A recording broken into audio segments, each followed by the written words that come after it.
ना पार्टी उस वक्त आपकी थी, अगर मैं उन पे एलिगेशन लगा रहा हूं यार, आपके मारे जा सकते नहीं, उस वक्त हमें कोई CDF नहीं मिलता था। सुनिए बात आप, सब कुछ दिया। अगर उनसे अगर कोई CDF लेता था, वो कांग्रेस के बंदे थे। अगर उन्होंने अगर हमें दिया अगर है तो आप बताएं। अबे तेरे को तो कांग्रेस की दाल खराब आजाद भी नहीं हुई अभी। आजाद साहब नहीं, से पीछे तो दे तो सकते थे। जो तूने कांग्रेस का खाना खाया वो अभी खत्म ही नहीं हुआ। आप कांग्रेस की खिलाफत करना शुरू जुमा 8 दिन हुए बीजेपी में गए हुए। सुनिए, तू बीजेपी का कैंडिडेट के नाम मुझे कितने दिन हुए बीजेपी में? कांग्रेस में हमारा भाई कोई हुआ नाम ही कितने नहीं दिन था। बीजेपी में? कांग्रेस में हमारा कोई नाम ही नहीं। भाई बीजेपी में हुआ कितने दिन? नहीं, आजाद साहब ने क्या किया यहाँ पे? बीजेपी में दिन कितने हुए? क्या किया जब वो CM थे? मुझे जुमा 8 दिन हुए बीजेपी में। क्या तुम कह रहा बीजेपी में? आजाद जो कांग्रेस ने काम किए पहले उन पे तो पूरा तो कर GMC बनाया आजाद साहब ने। डॉक्टर तो भर वहाँ पे बड़ी बीजेपी डॉक्टर तो ला वहाँ पे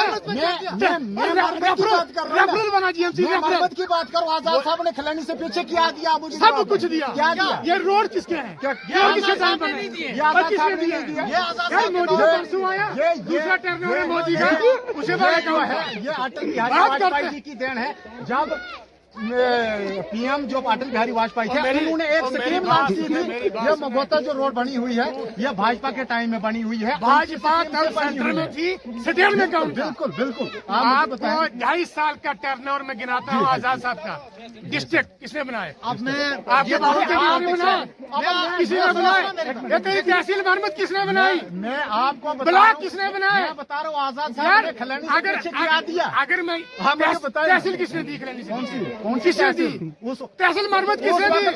ब्लॉक मरम्मत किसने दिया?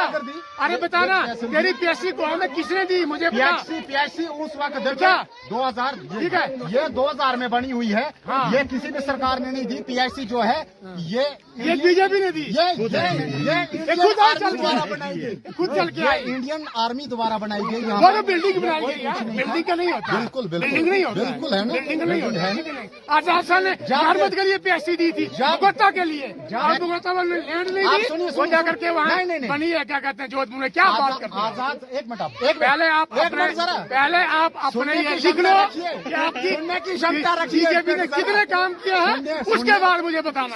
पहले नोट करके लाओ, वरना मेरे साथ बैठो डिबेट के लिए आपको कागज खत्म हो जाएंगे। कांग्रेस के और आजाद साहब के नाम की होने के लिए कागज नहीं मिलेगा। क्या बात करते हैं? जरा छोड़ो करेंगे। और सजाद साहब आपको कितना टाइम हो गया इनके साथ? आपको कितना टाइम हो गया? जुमा 8 दिन आपके बीजेपी के साथ हो गए। आज आप बीजेपी का नाम ले रहे हो। कांग्रेस ने क्या नहीं किया? बीजेपी काम कर रही है।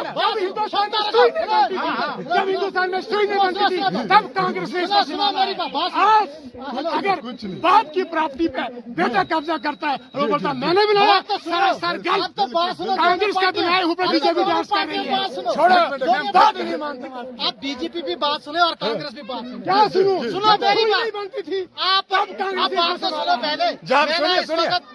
सुने मेरी बात। इरशाद साहब एक मिनट बात ना मैं BJP का बंदा हूँ, ना मैं BJP का बंदा हूँ, ना मैं कांग्रेस का हूँ, ना मैं DAP का। अब मैं एक आम बंदा हूँ। मैं ये फैसला करूंगा कि जब हमें अभी यहाँ तक सारी डिबेट जो चली मरम्मत का, जो हमारे जितेंद्र सिंह जी उन पे चली कि उसने क्या किया क्या नहीं किया, वो तो चलो उसने कुछ नहीं किया। मैं एक सवाल करना चाहता हूँ यहाँ DAP साहब के लीडर से, फिर मैं आपके पास आना चाहता हूँ। DAP साहब के जो हमारे लीडर हैं यहाँ खान साहब, वो कहते हैं तो हमें तवक्का है आजाद साहब के ऊपर कि वो कुछ काम करेंगे। मेरा एक सवाल है इनके पास, जब वो सेंटर के अंदर और हेल्थ मिनिस्टर थे तो उन्होंने मरम्मत के अंदर कौन सा इतना बड़ा काम कर दिया था कि जो मरम्मत की आवाम उन पे फकर रखेगी। दूसरा नंबर, मरम्मत के अंदर तो मुझे कोई ऐसा इतना बड़ा काम जो आजाद साहब ने हमारे के लिए एक जो तहसील दी हुई है, हम शुक्रगुजार हैं उनका काम उनको करना चाहिए और देना भी चाहिए। तो वो भी सेंटर के अंदर थे, उन्होंने भी इतने काम नहीं किए हमारे मरम्मत के अंदर। तो वैसे ही रही बात हमारे जितेंद्र सिंह जी, उन पर तो इल्जाम लग रहे हैं क्योंकि वो इस वक्त मौजूदा सरकार में बैठे हुए हैं, तो अपोजिशन का भी कहना है कि वो काम नहीं कर रहे हैं। तो मैं एक बात कहना चाहता हूँ, जब आजाद साहब इक़्तिदार में थे वो पूरे अपोजिशन लीडर भी थे, राज्यसभा के लीडर भी थे, पूरे ऑल इंडिया के लीडर भी थे, उन्होंने भी कोई काम मरम्मत के लिए नहीं किया। तो मैं ये कहना चाहता हूँ, हम लोगों को, सब लोगों को मिलजुल के, पॉलिटिक्स को छोड़ के सबको एक होके ऐसे नेता को चुनना चाहिए। और लोगों के मैं और एक अपील ये भी करना चाहता हूँ, चाहे वो बीजेपी का हमारा लीडर हो, चाहे वो कांग्रेस का हो, चाहे डीएपी का, आप लोगों से जब वोट लेते हो तो बड़े बड़े वायदे कराते हो, तो ग्राउंड पे बाद में आपका काम है कि वो वायदे आपको निभाने पड़ते हैं, निभाने हैं, क्योंकि आपको अपने लीडर से बात करनी है कि हमारे मरम्मत इलाके में काम करो।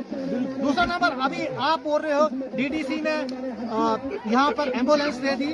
अरे भाई साहब, घर के जेब से तो किसी ने नहीं दी, फंड्स आई थी, फंड्स में दी, उसकी फंड जो गवर्नमेंट ने दी उसमें से उसने दी, कोई एहसान नहीं किया। मैं कहता हूँ, एक बात बता, जब उन्होंने इलेक्शन यहाँ पर लड़ा, जितने वादे लोगों के साथ उन्होंने किए थे कितने निभाए? कितने निभाए? 2020 में जो वादे किए थे वो कितने निभाए? पहले सवाल का जवाब जी आपने कहा आजाद साहब ने यहाँ पे क्या नंबर है, जब आजाद साहब जम्मू कश्मीर के सीएम बने, सरकार की पीडीपी के साथ 3 साल का टर्नओवर था, जिसमें आजाद साहब को सिर्फ 2.5 साल मिले।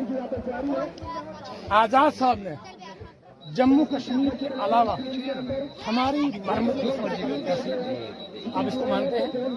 नंबर 2, पीएससी जो गोवा में ऑलरेडी थी, उसके बाद मुगोता में एक पीएससी दी थी। इन मुगोता वालों से पूछो, इनने लैंड डिस्प्यूट की वजह से वो दूसरी जगह बनी है। नंबर 2, जब वो हेल्थ मिनिस्टर थे। नंबर 2, आप कहते हैं कि आजाद साहब ने और क्या किया? मेरी आपने जो सवाल बोला, जवाब दिया कि पीएससी के बारे में, तो मैं आपसे ये कहना चाहता हूँ, अगर पीएससी आई तो यहाँ के लोगों को रात को उठ के तो डोडा क्यों जाना पड़ता है? इन लोगों ने लैंड डिस्प्यूट की वजह से नहीं बनाया। देखिए मेरी, वो भी आपके वर्करों ने यहाँ पर मतलब उसका काम खराब किया। जब यहाँ पर आई, सुनो, जब हेल्थ मिनिस्टर थे वो हेल्थ मिनिस्टर थे, हेल्थ मिनिस्टर का क्या काम?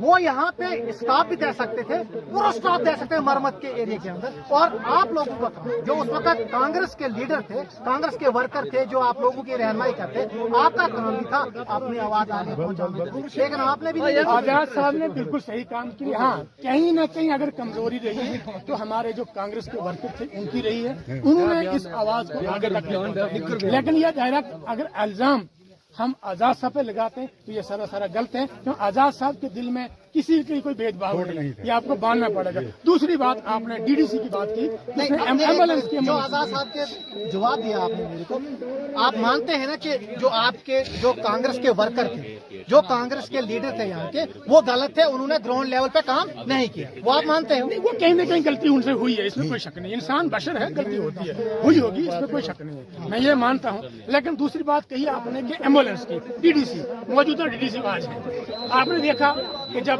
शक्ति परिवार यहाँ से जीते तो एम्बुलेंस गोवा में थी, लेकिन जब उनकी हुकूमत गिर गई, वो एमएलए नहीं रहे और मंत्री नहीं, तो एम्बुलेंस को साथ को लेकर चले गए। लेकिन ये बताओ, नहीं, अगर मैं बात मानने कहते हैं आपको माननी चाहिए, ली नहीं ली, क्या पता एम्बुलेंस यहाँ से चला गई। एम्बुलेंस, देखिए मेरी बात, अगर आपको पता नहीं है तो फिर डिबेट में नहीं आना है। इसका जवाब मैं दूंगा आपको। खान साहब, वो एम्बुलेंस का जवाब मैं दूंगा कि वो वापस क्यों गई। वो कोई पीएससी गोवा की एम्बुलेंस नहीं थी, जब वो यहाँ पर आई थी। आपका नंबर मिलेगा तब आने, वो बिल्कुल, अगर आपको सहन शक्ति नहीं है, एम्बुलेंस जो थी वो जहाँ पर एक्सीडेंट अगर कोई होता था, अपने आप को लीडर समझते हो, वो हाईवे की थी, तब इसको असर लिया। हमारे को धोखा देने के लिए लाई थी यहाँ पे। बिल्कुल, धोखा पे 1-1.5 साल रही, फिर साथ में वापस चलेगी। डीडीसी मरम्मत है, बिल्कुल गोवा के लिए नहीं बल्कि मरम्मत पलाक के लिए एम्बुलेंस दी है। आप इस चीज को मानते हो? नहीं, मैं मानता हूँ, उनका काम था। हाँ, जेब से नहीं दी, देखो जेब से कोई नहीं देता, बिल्कुल। चाहे वो हमारे जितने भी लीडर हैं, जब सेंट्रल गवर्नमेंट की फंड्स आती है, स्टेट की फंड्स आती है, डिस्ट्रिक्ट की फंड्स आती है, उसमें ही देते। आप मानते हो ना कि हमारे जो डीडीसी है वो इस वक्त हमारी जो कॉन्स्टिट्यूंसी के एमएलए की हैसियत रख सकते हैं, क्योंकि हमारे पास एमएलए है नहीं इस टाइम। तो उनका काम है ये। लोगों की आवाज उठाना, एम्बुलेंस देना, लोगों के रोडों के बारे में बातचीत करना उनका तो फर्ज है। उनका काम तो ये भी है, चाहे वो बीजेपी का बंदा हो चाहे कांग्रेस का बंदा हो, उन सबकी आवाज उठाना उनका हक है। अगर कोई भी दूसरा पार्टी का बंदा है वो आवाज उठाते रहते हैं। अच्छा, एक सवाल है मेरा आपसे कि आप कह रहे थे कि कांग्रेस में हमारे जो वर्कर थे उनका फेलियर की वजह से आजाद साहब यहाँ का काम नहीं कर पाए। अब मुझे एक बात बता दीजिए, एक सवाल है आपसे, एक वोटर की हैसियत से मैं आपसे एक सवाल कर रहा हूँ। आप डीएपी एक पार्टी बनाई है आजाद साहब ने, आप भी उसके साथ जुड़े हुए, अभी नाम तो शायद डीएपी फाइनल होगा या और कुछ। मैं आपको आप मरम्मत के हमारे, मैंने सुना डीएपी के जो ब्लॉक प्रेसिडेंट भी हैं, तो आपसे एक सवाल करना चाहता हूँ कि जब आप कांग्रेस में, आप ही वर्कर ने कांग्रेस को फेल किया यहाँ पे, जब कांग्रेस के दौर में कांग्रेस की हुकूमत थी यहाँ पे, जो हमारे आजाद साहब हेल्थ मिनिस्टर थे, चीफ मिनिस्टर थे, आप उस टाइम यहाँ पे काम नहीं कर पाए। और जो हमारे ये मंत्री अब्दुल मजीद वानी साहब R&D मंत्री थे, उस टाइम भी आप यहाँ पे काम नहीं करवाए। तो आज हम लोग आप पे क्या तवक्का रख सकते हैं? आप वहाँ डीएपी पार्टी में जाके वहाँ भी ऐसा ही काम करोगे? जब आपने बात की दौरे इक़्तिदार की, तो दौरे इक़्तिदार में मैं एक सर्विस पर्सन था, मैं उस वक्त नौकरी कर रहा था, मैं किसी पार्टी से जुड़ा हुआ नहीं था। मैं जब पार्टी में आया हूँ 2016 में मैं पार्टी आया हूँ, तब हमारी हुकूमत ना जम्मू कश्मीर में थी और ना ही डोडा में थी। तो तब से लेकर के आज तक गवर्नर ही यहाँ पे हुकूमत कर रहे हैं। रही बात अब्दुल मजीद वानी साहब जब R&D मंत्री थे, तो ये मैं कैमरेमैन को बोलूंगा कि पहाड़ घुमाएं, जो ये पहाड़ कटे हैं ये उसी दौरान कटे हैं। जी जी। और तिरंगा की जो रोड उसी वक्त शुरू हुई थी। अभी डिस्प्यूट हम लोगों का है, मैंने पहले भी कहा कि हमारी कुछ कमजोरी है जिसकी वजह से वो बाय तकमील नहीं पहुंच पाया, ये हमारी गलती है। मसला रहा मेरे से कि जहां तक मैं अपना सवाल करूं कि जब तक मैं डीएपी के साथ जुड़ा हूं, जितने भी मरम्मत के छोटे से या बड़े मसाइल हैं, इंशाल्लाह अल्लाह को हाजिर नाज़िर रखते हम हर मसले पे बात करेंगे, हर मसले को आजाद साहब से लेंगे और हर मसले को हल करवाएंगे। वही शाम को आजाद साहब से बड़ी अच्छी तरह से बात हुई है जम्मू में, वो आज जम्मू में है, वो 29 तारीख को काशीगढ़ में क्या कहते हैं जलसा कर रहे हैं, लोगों से खिताब कर रहे हैं, 30 तारीख को बांसवा जा रहे हैं और 1 को दाली उद्यानपुर ब्लॉक में वो लोगों से खिताब करेंगे। तो मैं आपसे ये दिल और पॉलिटिक्स कहाँ थी बिल्कुल सादत से कहता हूँ कि जो भी मरम्मत के मसले मसाइल हैं, इंशाअल्लाह रहमान अगर आजाद साहब की पार्टी यहाँ पे लीड करके वो सीएम बनते हैं, तो आपको भी अल्लाह ताला जिंदगी देना चाहिए, मुझे भी, कि आपको साथ लेकर के मरम्मत की आवाम को साथ लेकर के आजाद साहब के अपने मसले मरम्मत के हल करवाएंगे।